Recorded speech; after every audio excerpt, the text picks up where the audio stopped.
오늘 누가복음 있는 말씀을 잠깐 나누도록 하겠습니다. 제목은 하나님이 사람에게로 오셨다. 누가복음 5장 12절에서 26절까지의 말씀으로 우리 긴 시간은 아니고 짧게 말씀을 나누도록 하겠습니다. 누가복음 5장 12절을 우리 함께 읽어볼까요? 시작. 예수께서 한 동네에 계실 때에 온몸에 나병 들린 사람이 있어 예수를 보고 엎드려 구하여 이르되 주여 원하시면 나를 깨끗하게 하실 수 있나이다 하니. 복음서에는 예수께서 많은 사람의 질병을 고친 이야기 사건이 기록되어 있습니다. 근데 단순하게 하나님이라는 어떤 신이 사람들의 필요를 채웠다, 질병을 고쳐줬다, 문제를 해결해 줬다, 그런 정도가 아니라 조금만 깊이 살펴보면 하나님께서 예수 안에서 사람 안에서 하시는 일이 무엇인가가 선명하게 드러나 있습니다. 오늘도 그런 내용을 살펴보려고 합니다. 그냥 겉으로 보이는 사건의 문제만 보면 예수께서 중풍병자도 고치시고 나병 환자도 고쳐주셨구나, 우리 문제도 해결해 주시는구나, 참 좋으신 신이다, 이 정도로 생각할 수 있지만 사실 그 어떤 사건에는 깊은 메시지가 담겨져 있습니다. 우리 그것을 살펴보려고 합니다. 첫 번째로는 나병 들린 사람, 한센시 병이라고도 말하기도 하는, 옛날에는 문둥병이라고 말했지 않습니까? 굉장히 광범위한 피부병인데 그 나병 환자를 고치신 사건이 나옵니다. 그래서 제가 첫 번째로 만지시고 회복시키심이라는 제목으로 한번 말씀을 전해드리려고 합니다. 하루는 온몸에 나병 들린 사람이 예수 앞에 달려와서 엎드렸습니다. 그리고 고쳐달라고 강구하죠. 네,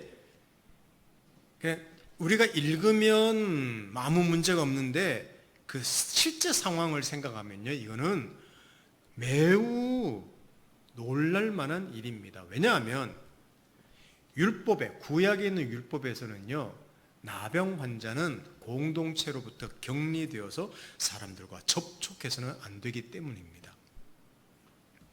지금도 보면요, 나병 환자에 있는 한센시 병이라고 하는 그 질병을 가진, 정도에 따라 다르지만 심각한 질병을 가질 분들은요, 따로 격리돼서 치유하고 수용합니다. 사람과 접촉하지 못하게 만듭니다. 레위기라는 구약 성경 13장 45, 46절을 제가 한번 읽어드리겠습니다. 이런 말이 나옵니다. 나병 환자는 옷을 찢고 머리를 풀며 윗입술을 가리고 외치기를 부정하다 부정하다 할 것이요 병 있는 날 동안은 늘 부정할 것이라. 그가 부정한즉 혼자 살되 진영 밖에서 살지니라. 격리돼서 살지니라, 그렇게 이야기하고 있습니다. 근데 더 놀라운 장면이 하나 나옵니다. 예수 앞에 왔는데 예수가 그를 고쳐주시는 장면이 놀랍습니다. 예수께서 그를 만져주셨다고 합니다.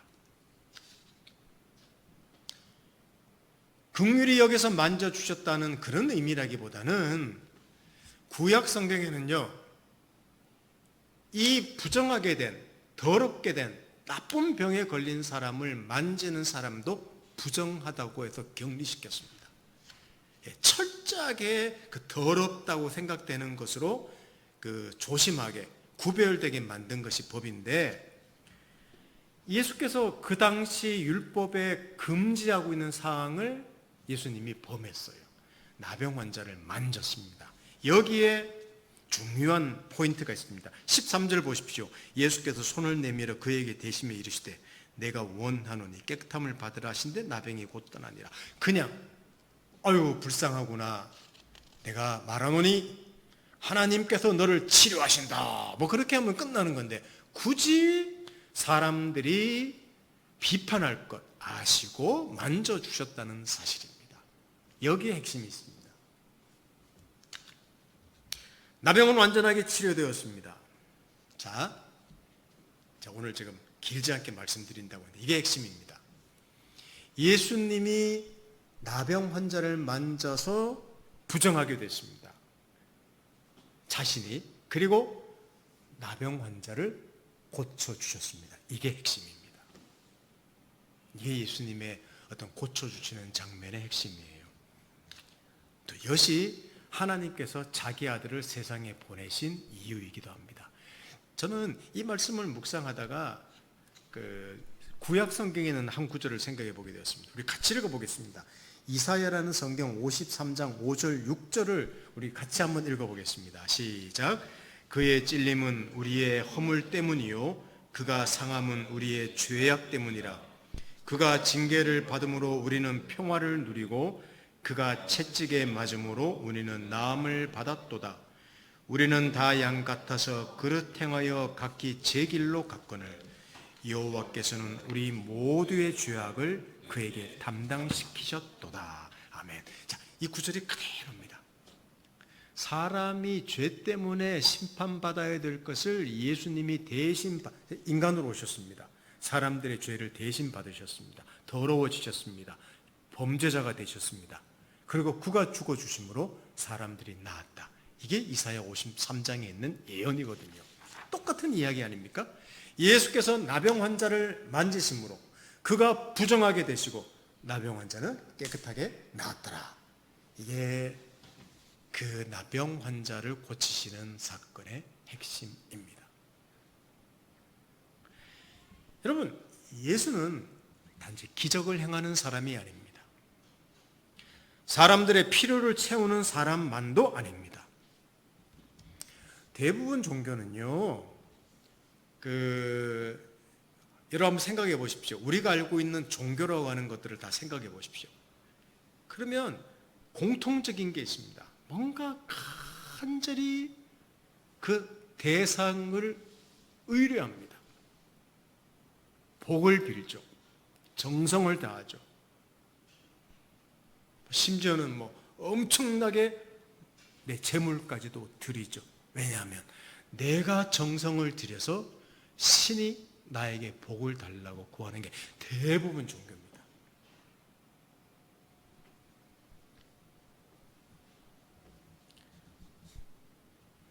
그리고요, 내가 잘하면 복을 주고 내가 못하면 벌을 주는 게 또 대부분 종교입니다. 그래서 착하게 살아라 그런 이야기를 많이 하죠. 복 받을 짓을 해라. 맞는 말입니다. 복 받을 짓을 해야죠. 그리고 우리가 살아가는 것도 똑같아요. 자, 모든 종교는 심은 대로 거두는 겁니다. 내가 착한 일을 하면 신이 담복해서 복을 준다는 게 인과율이라고 하는데 보통 어려운 말로 나에게 원인이 있으면 신이 복을 준다는 말입니다. 그런데 우리 살아나가는 모든 삶도 똑같아요. 내가 심은 대로 거두는 게 우리의 삶입니다. 원인과 결과의 법칙에 따라 우리는 매일매일 살아갑니다. 그런데 하나님의 아들이 사람으로 오셨습니다. 사람들과 함께 하셨고 사람의 모든 문제에 함께 하시며 그 문제와 허물을 대신 지시고 사람들을 회복시켰습니다.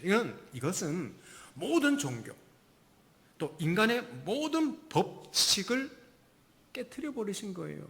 어떤 법칙입니까? 내가 열심히 살면 복을 받고 심은 대로 거두는 법칙을 깨트려 버린 거예요. 우리는 그런 수준이 안 됐는데 하나님 아들이 오셔서 그분이 우리의 죄를 대신 지시고 우리의 허물을 지시고 우리의 약함을 지셔서 우리가 복 받겠더라. 그러니까 심은 대로 거두는 법칙을 다 깨트려 버린 것이죠. 모든 종교의 그 원인과 결과의 법칙을 깨트려 보신 사건이 예수님이 이 땅에 오신 하나님 아들이 이 땅에 오신 사건의 깊은 의미입니다.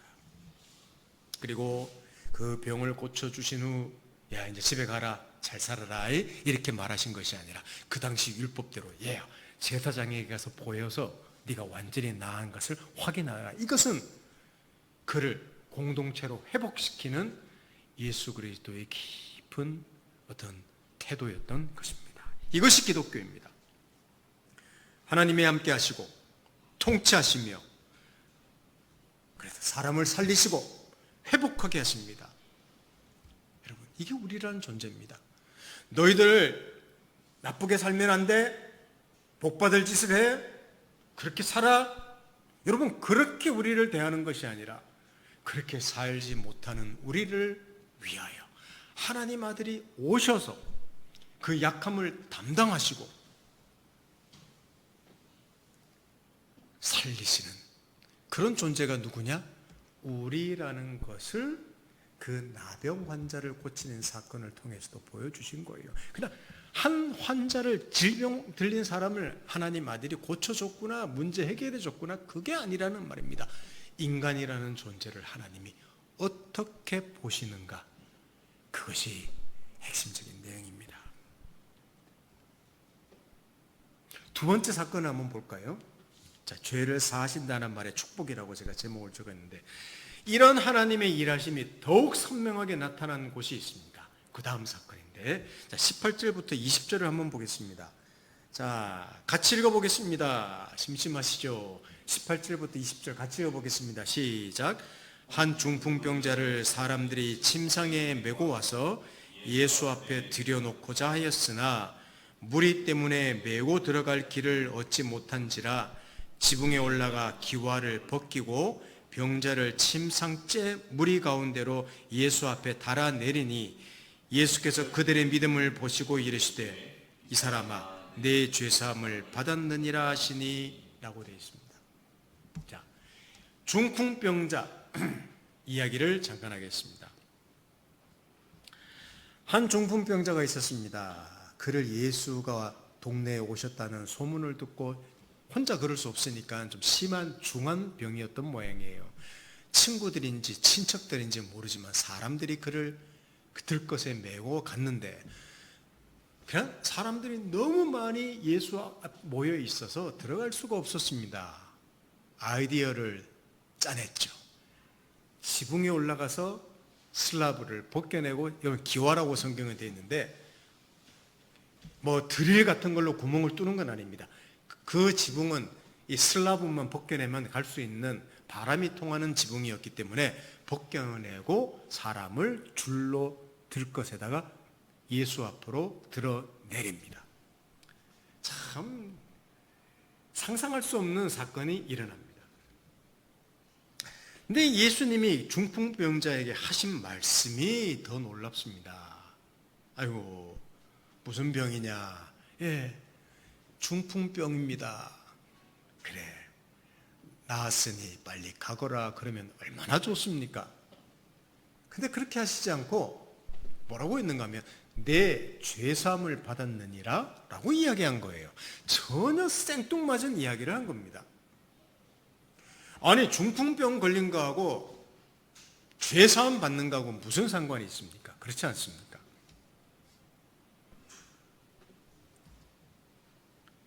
주변에 그 모인 사람들 중에는 예수가 왔다는 소문을 듣고 율법 학자들, 율법 박사들, 또 율법을 가지고 열심히 살기를 노력하는 어떤 분파가 있었는데, 바리새파라는 분파가 있었는데 그 사람들이 모여서 도대체 저놈이 무슨 말을 하고 무슨 일을 하는가 하고 색안경 쓰고 딱 보고 있는데 예수께서 네 죄사함을 받았느니라 그렇게 이야기하신 거예요.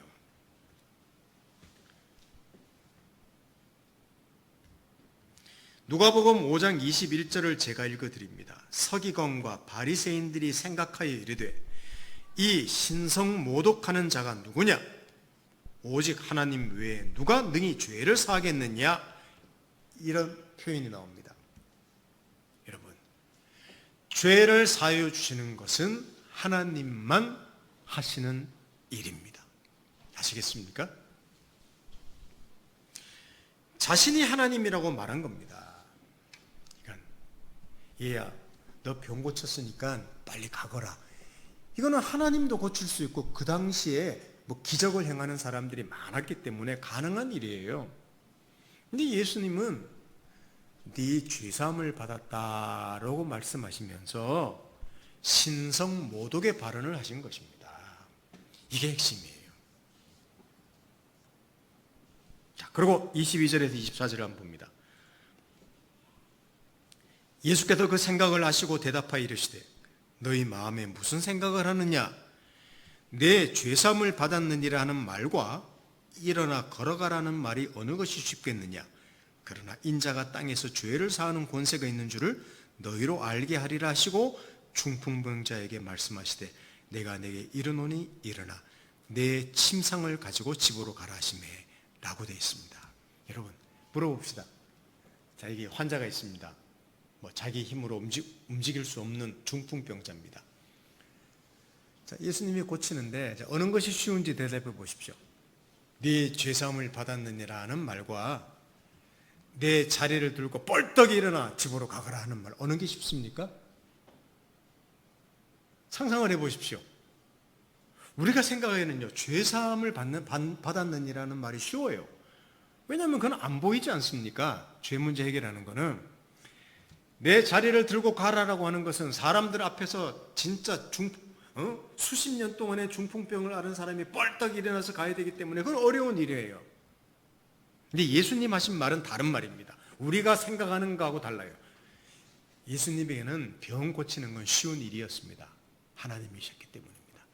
그러나 사람들에게 그렇게 어렵다고 생각되는 죄 사는 문제는 하나님만 하실 수 있는 일이기 때문에 그 누구도 할 수 없는 말을 하신 것입니다. 그래서 어렵다고 말한 것입니다. 여러분, 예수께서는 왜 이렇게 말씀하셨을까요? 조금 전에도 제가 기독교는 단지 사람들의 요구를 들어주는 종교가 아니라고 했습니다. 사람에게 하나님이 오시고 그를 살리시고 회복시켰다고 이야기를 드렸는데 마찬가지 내용입니다.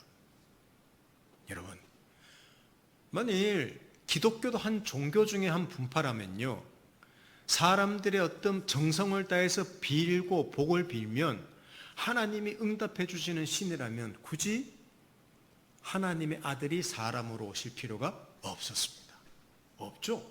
왜냐하면 그래 응답해 주마 그러고 하시면 끝나는 일인데,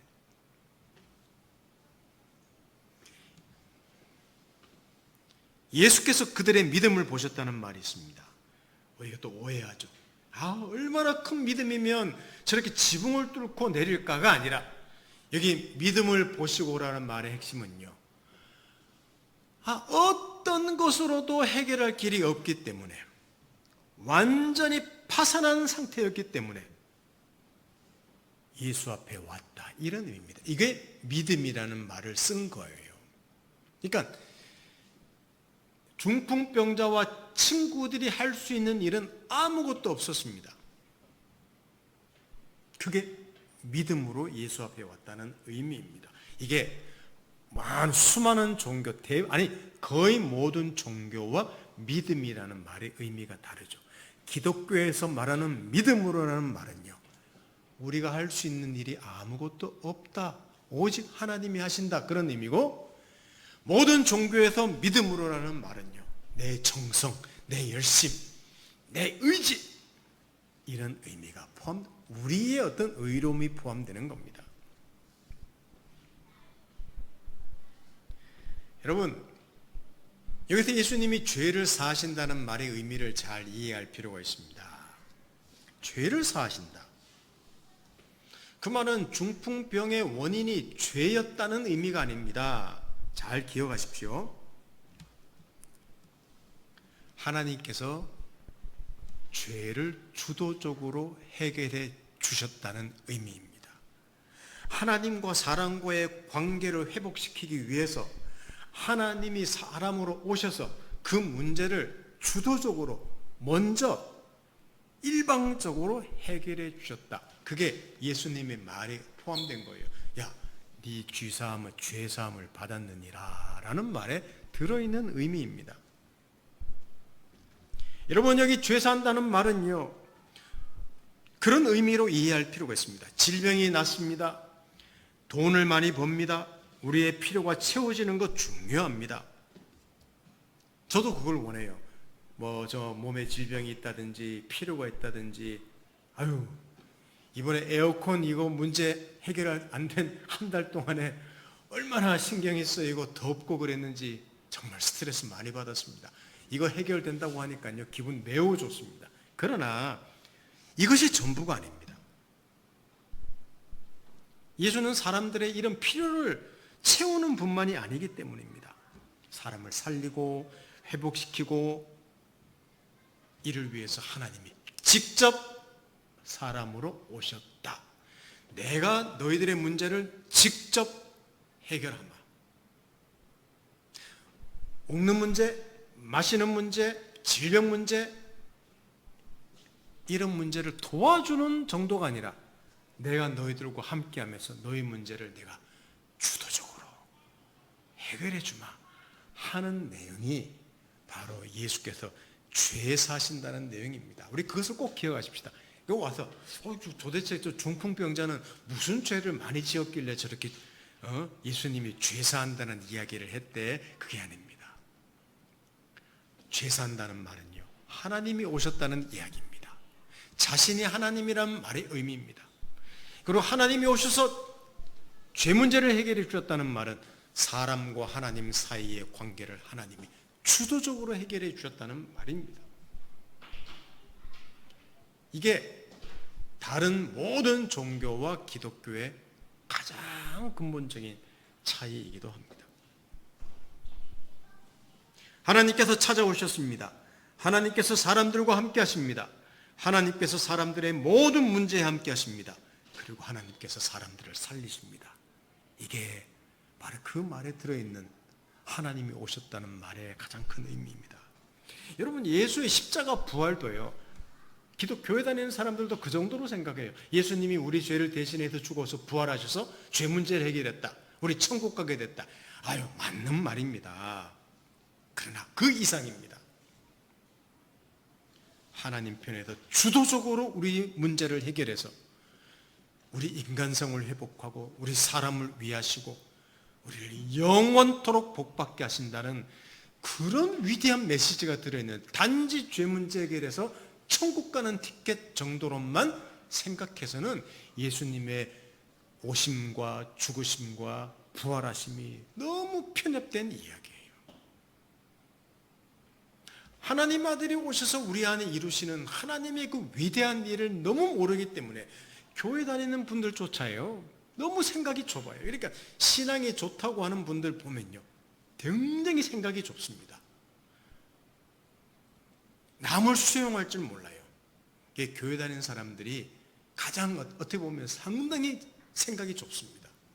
이거는 하나님이 하시는 일을 모르고 교리론만 알기 때문인 것 같습니다. 여러분, 만일 우리가 나병 환자이고 중풍병자라고 생각해 보십시다. 오랫동안 질병으로 힘들었었는데 고침을 받았습니다. 얼마나 기쁘겠습니까? 근데 그것도 잠깐, 또 다른 필요가 생깁니다. 현실의 삶에서 힘들게 살아갈 것입니다. 그러니까 예수님이 오셔서 우리의 육체적인 필요, felt need라고 하는데 그것을 채워주셨다, 그 메시지를 주는 게 아니라 하나님께서는 우리의 진정한 필요, 내면의 진정한 필요, 인생의 진정한 필요, real need를 해결하셨다는 이야기인 거예요. 나병 환자를 고치시면서 그가 대신 더럽게 됨으로 우리를 완벽하게 치료하시고 회복하시는 하나님 아들의 오심, 중풍병자에게 죄 산다는 내용을 통하여 하나님 아들이 왜 오셨는지를 분명하게 보이신 내용, 그 사건 안에 담긴 하나님 아들의 오심의 무궁한 메시지, 너무너무 위대하고 큰 메시지를 이해해야만 한 인생이 커지는 겁니다. 근데 문제 해결하는 정도가 아니에요. 예수 믿고 교회 나와서 복 받았다, 진급이 됐고 집을 샀고 건강이 회복됐다, 여러분 그뿐이에요. 다시 또 문제가 나옵니다. 그때는 어떻게 하시겠습니까? 또 하나님 원망하겠습니까? 아니에요. 그것보다 더 큰 일을 하나님이 우리에게 하신다는 거예요. 그것을 이 두 환자를 통하여 우리에게 보여주고 계시는 것입니다. 여러분, 그래서 제가 성경 말씀을 몇 구절 읽어 드릴 건데, 내가 죄사함을 받았느니라,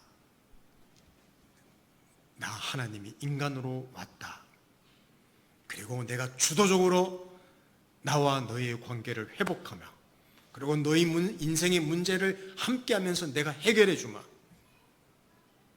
그리고 내가 수많은 약속을 통해서 너를 복주마, 그리고 영원히 함께하겠다. 여러분, 이런 메시지가 내 죄사함을 받았느니라는 그 말씀 속에 다 들어있는 겁니다. 그게 오늘 하나님 아들이 환자들 앞에서 말씀하신 내용의 깊은 의미입니다. 자, 성경 구절 네 구절을 마지막으로 읽을 건데 이 내용이 죄사함을 받았느니라 하는 하나님 아들의 오심에 들어있는 메시지이기도 합니다. 자, 하나씩 읽어보겠습니다. 자, 히브리서 4장 15절을 같이 읽어봅니다. 시작. 우리에게 있는 대제사장은 우리의 연약함을 동정하지 못하실 이가 아니요 모든 일에 우리와 똑같이 시험을 받으신 이로되 죄는 없으시니다. 여러분, 하나님 아들이 오셔서 하나님이 우리에게 오셨습니다. 우리의 모든 연약함을 아시고 긍휼히 여겨 주셨습니다. 이게 하나님 아들의 오심입니다. 또 로마서 8장 32절을 같이 읽어보겠습니다. 시작. 자기 아들을 아끼지 아니하시고 우리 모든 사람을 위하여 내주신 이가 어찌 그 아들과 함께 모든 것을 우리에게 주시지 아니하였느냐. 아들을 주셨습니다. 여러분, 하나님이 직접 오셨는데 못해 주실 게 뭐가 있겠습니까? 못할 게 무엇이 있겠습니까? 그게 우리라는 존재입니다. 네 죄사함을 받았느니라? 그래, 너 위대한 존재야. 사랑받는 존재야. 내가 아들까지 왔는데 모든 것을 해줄 수 있는 존재야. 그 의미가 들어있다는 말입니다. 또 한 구절, 요한일서 4장 10절을 같이 읽어보겠습니다. 시작. 사랑은 여기 있으니 우리가 하나님을 사랑한 것이 아니요 하나님이 우리를 사랑하사 우리 죄를 속하기 위하여 화목 제물로 그 아들을 보내셨음이라. 네가 나를 사랑해? 네가 정성을 다해? 네가 나를 위해서 헌신해? 아니다. 그 말이 되지 않는다. 내가 먼저 사랑하고 그래서 내 아들을 보냈다. 그래서 죽기까지 했다. 대신 나병 걸렸다. 대신 연약함을 담당했다. 그리고 너를 살렸다. 이게 너란다. 여러분, 그게 우리라는 거예요. 그게 기독교의 원리입니다. 너 잘해야지 복 받아 이놈아. 원인이 있어야 결과가 있다는 게 절대 아니에요. 기독교는 그것이 아닙니다. 그 법칙을 완전히 깡그리 깨버리신 것이 예수 그리스도의 사건입니다. 사실 여기 성령 이야기를 제가 했는데 6절 14장 6절이라고 잘못 적었네요. 무슨 내용인가 하면 하나님이 성령을 보내어서 우리와 영원히 함께 계신다고 한 그 내용입니다. 제가 나중에 9절을 다시 한번 좀 수정해서 올려드리도록 하겠습니다. 하나님 아들이 성령을 보내시고 하나님이 영원히 우리와 함께 계시다는 약속을 주셨다는 사실입니다. 그게 우리라는 존재예요. 그게 하나님 아들이 오셔서 내 죄사함을 받았느니라는 말 안에 들어있는 하나님의 기쁘신 의미입니다. 사랑하는 성도 여러분, 이런 존재가 바로 우리 그리스도인 또 그리고 예수께서 자기 생명을 주신 우리 모든 존재임을 알면 좋겠습니다. 오늘 정상에 올라갔다가 내일 우리 골짜기에 떨어질 수 있습니다. 오늘 천국에 사는데 내일 지옥에 처할 수도 있습니다. 이게 우리입니다. 오늘 마음이 부자예요. 이야, 오늘 난 모든 것을 할 수 있을 것 같아. 근데 내일 거지가 될 수 있습니다. 이런 우리에게 도움을 줄 것들이 많습니다. 주변에 맛있는 음식도 도움이 되고요. 좋은 영화 한 편, 좋은 독서, 양서, 좋은 친구, 나를 도와주는 많은 어떤 스승, 심지어는 길을 가다가 풀 한 포기, 나무 한 그루, 지저귀는 새소리도 우리를 위로할 수 있습니다. 우리를 격려할 수 있어요. 마음을 편안하게 하고 천국으로 만들 수는 있습니다. 그리고 우리는 적지 않게 위로를 받기도 합니다. 그러나 꼭 기억하십시오. 정말 우리를 잘하시고 우리를 위하시고 우리와 영원히 하시며 우리를 견고하게 하시며 우리를 붙드시고 모든 우리 인생을 영원토록 책임지시고 우리를 살피시고 돕는 분은 하나님밖에 없다는 그것을 꼭 기억하시면 좋겠습니다. 그 모든 것들이 다 우리에게 필요할지라도 진짜 나의 외로움, 나의 슬픔, 나의 억한 감정, 나의 열등감, 나의 모든 것들을, 아픔을 감싸고 치료하고 함께 하시고 격려하실 분은 하나님밖에 없습니다. 그래서 파스칼은 팡세에서 이런 말을 했습니다. 제가 잠깐 읽고 마치도록 하겠습니다. 팡세의 글에는 사람들의 마음 속에는 저마다 커다란 구멍이 하나씩 있습니다. 근데 만일 하나님으로 채우지 않는다면 그 구멍은 채워지지 않습니다. 라는 글을 적었습니다. 우리에게도 꼭 맞는 글이 되면 좋겠습니다. 그 어떤 것으로도 채우지 못하는 이 공허함, 문제, 이것들을 하나님 안에서 예수 그리스도를 보내신 하나님의 그 사랑과 은혜와 함께 하심과 돌보심과 위로 안에서 우리가 찾고 격려받으면 좋겠습니다. 함께 기도합니다. 하나님 아버지, 나병 환자와 중풍병자를 고치는 사건 안에 담기신 하나님 아들의 오심, 하나님이 오시는 그 상상할 수도 없는 그 사건의 의미를 한번 되새겨 보았습니다. 우리를 정말 위하시는 분, 우리를 너무나 존귀한 존재로 보시는 분, 우리를 사랑하시는 분임을 압니다. 하나님, 그게 우리라는 존재를 알 때 우리가 가진 이 공허함, 외로움, 힘듦, 문제, 상처, 관계의 깨짐, 그 모든 일들을 예수 안에서 해결함 받는, 우리 인생에 있는 구멍을 하나님으로 해결하는 우리 그런 인생이 되도록 축복해 주십시오. 감사드리고 예수님의 이름으로 기도드립니다. 아멘.